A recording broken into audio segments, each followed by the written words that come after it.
जब पाकिस्तान ने भारत को धमकाया कि अगर तुम सिंधु नदी का पानी रोकोगे तो चीन तुम्हारे लिए ब्रह्मपुत्र नदी का पानी रोक देगा, तो शायद उसने ये नहीं सोचा था कि उसकी ये चाल खुद उसके लिए जहर बन जाएगी।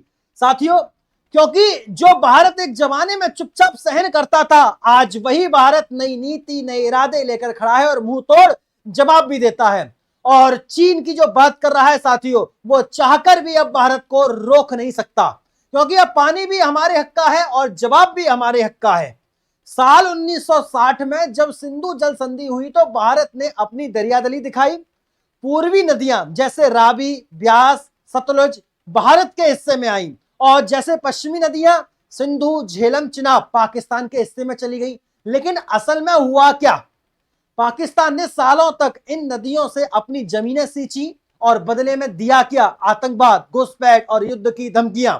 साथियों, अब भारत ने फैसला किया है कि no more free water, no more free lunch. अब हम अपने हिस्से के हर कतरे का इस्तेमाल करेंगे। जैसे ही भारत ने अपने जल संसाधनों का हक जताना शुरू कर दिया है, डैम्स पर काम तेज कर दिया है, साथियों नदियों के प्रभाव को नियंत्रण करने के लिए प्रोजेक्ट भी शुरू कर दिए हैं। पाकिस्तान का डर और गुस्सा एक साथ बाहर आ गया है। उसने फौरन दुनिया के सामने चीन की धमकी का कार्ड खेला। कहा कि अगर भारत पानी रोकेगा तो चीन भी ब्रह्मपुत्र रोक देगा। मतलब पाकिस्तान को भरोसा नहीं है खुद पर, उसे जरूरत है चीन के सहारे की। वो चीन के कंधे पर बंदूक रखकर वो भारत पर चलाना चाहता है। लेकिन पाकिस्तान को यह नहीं पता था कि भारत अब किसी की धमकी से नहीं डरता है।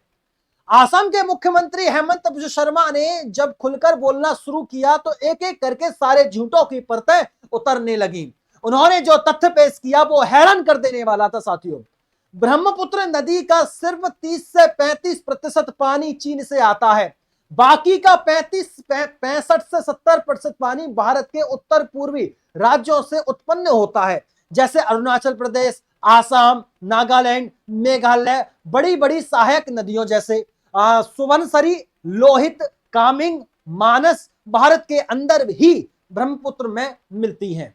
जब ब्रह्मपुत्र भारत में प्रवेश करती है तो टूटिंग अरुणाचल से तो उसका जल प्रभाव होता है सिर्फ 2000 और 3000 क्यूबिक मीटर प्रति सेकंड साथियों। लेकिन गुवाहाटी पहुंचते पहुंचते ये बढ़कर 15,000 से 20,000 क्यूबिक तक चला जाता है। तो चीन अगर चाहे भी तो भारत का ब्रह्मपुत्र बंद नहीं कर सकता। अब आते हैं सबसे दिलचस्प पहलू पर साथियों।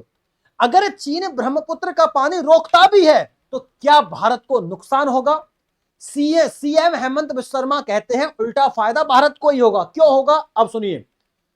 हर साल मानसून में ब्रह्मपुत्र और उसकी सहायक नदियां असम और पूर्वोत्तर भारत में भारी बाढ़ लाती हैं। लाखों लोग विस्थापित और हजारों हेक्टेयर फसल बर्बाद।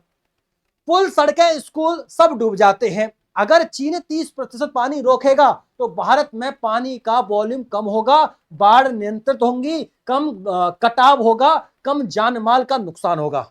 यानी चीन की चाल खुद हमारे लिए एक वरदान बन जाएगी। चीन ने ब्रह्मपुत्र पर जांगमू डैम और डागू, जैक्सू और यारलुंग प्रोजेक्ट जैसे कई डैम्स बनाए हैं।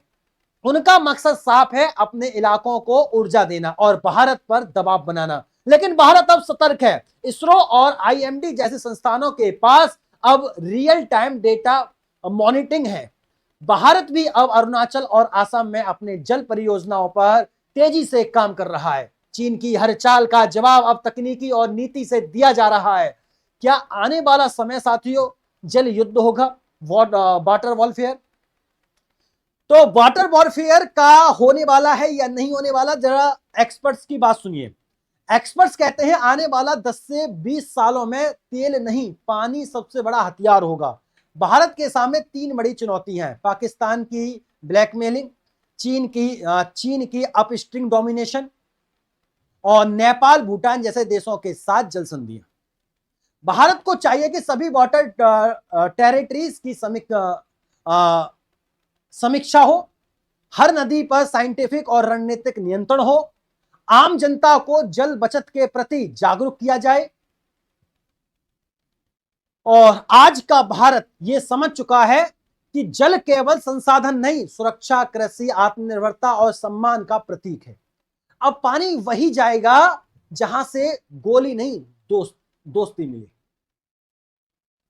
पाकिस्तान को या चीन, अब भारत ना दबेगा ना झुकेगा, मुंह तोड़ जवाब देगा।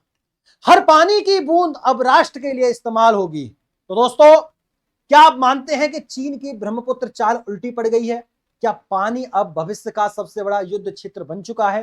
क्या भारत को हर पड़ोसी के साथ नई नई जल नीति तैयार करनी चाहिए? अपने विचार हमें कमेंट में जरूर बताएं। अगर ये वीडियो पसंद आए तो लाइक, शेयर और सब्सक्राइब करना ना भूलें, और देशभक्ति और जियोपॉलिटिक्स से जुड़े हुए अपडेट के लिए हमारे चैनल टीडे स्टडी को सब्सक्राइब करना ना भूलें। तब तक के लिए नमस्कार, राधे राधे, राम राम, जय श्री राम, जय हिंद, जय भारत, वंदे मातरम।